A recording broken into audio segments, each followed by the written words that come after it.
Hey everyone, it's Sunday, May 27th, 2018, and it's time to go to work on music.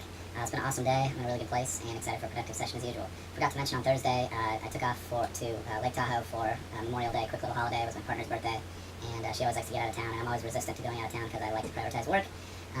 But I also want to make sure that we find a good balance in our partnership, and also, it's good for me to get out every once in a while and just kind of take a few deep breaths. And there's a lot more to life than just work. And for us people who like to work a lot, that's not always true.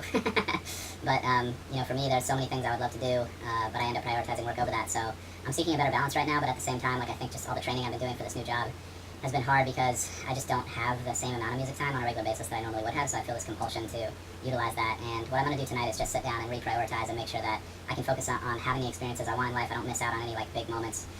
But also that, I make sure that I get the time in on work stuff and music stuff that I need to. And that's really just about prioritizing, taking a step back, and getting all the pieces to fit together. So with that in mind, I appreciate you guys for tuning in. Let me know if you have any questions as we go through today's session. Gonna hit some online classes here, update you guys with what I'm doing there. Normally I hit a quick drum practice. I might do that. I'm feeling a little funny just from traveling a bunch the last few days. I've been driving a lot the last couple days, so I might give myself a little bit of a rest and just hit the drums tomorrow. We'll see. And then main priority is just spend some production time working on the new tune, if I can stomach it. And then there might be a little bit more to do with studio treatment, but that's getting to a really good point right now where it's kind of like, let me just finish this record and this place will, continue to improve as time goes on. So without further ado, let's get down to business here and let's kick some butt.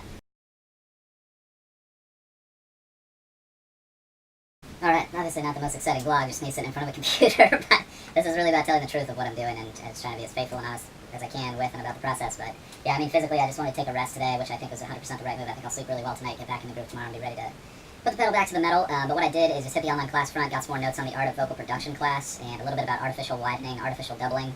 And basically what that is exactly what I was talking about in the previous video, which is just using delay effects of around 1 to 30 milliseconds, create this sort of doubling effect where the delay is so short the brain doesn't process it as two distinct signals. It just sounds like a fatter or wider single signal, which can really be used to great effect. And then the instructor moved on to talk about something called slapback, which is when you go beyond 60 milliseconds, and that creates this sort of echoey effect, which you can hear on things like Elvis records, where it almost sounds like you're in a room. It's like an artificial reverb.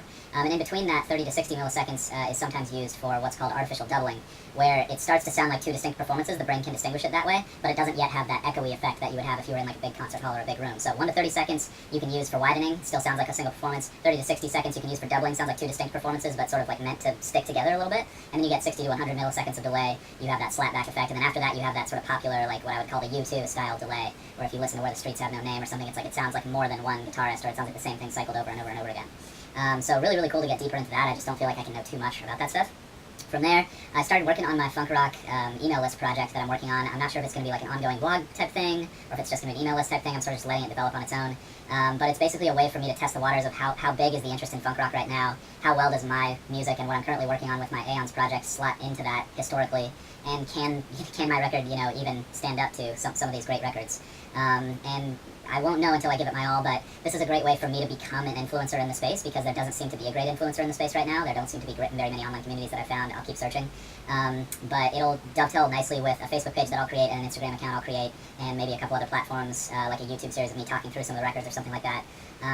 And just try to create a buzz around funk rock as a genre historically, contemporarily, because there just isn't a whole lot going on with it right now, and give myself a history to kind of plug into, because right now I think a lot of those artists get grouped into different genres, like either pure funk or pure rock or blues rock or different things like that.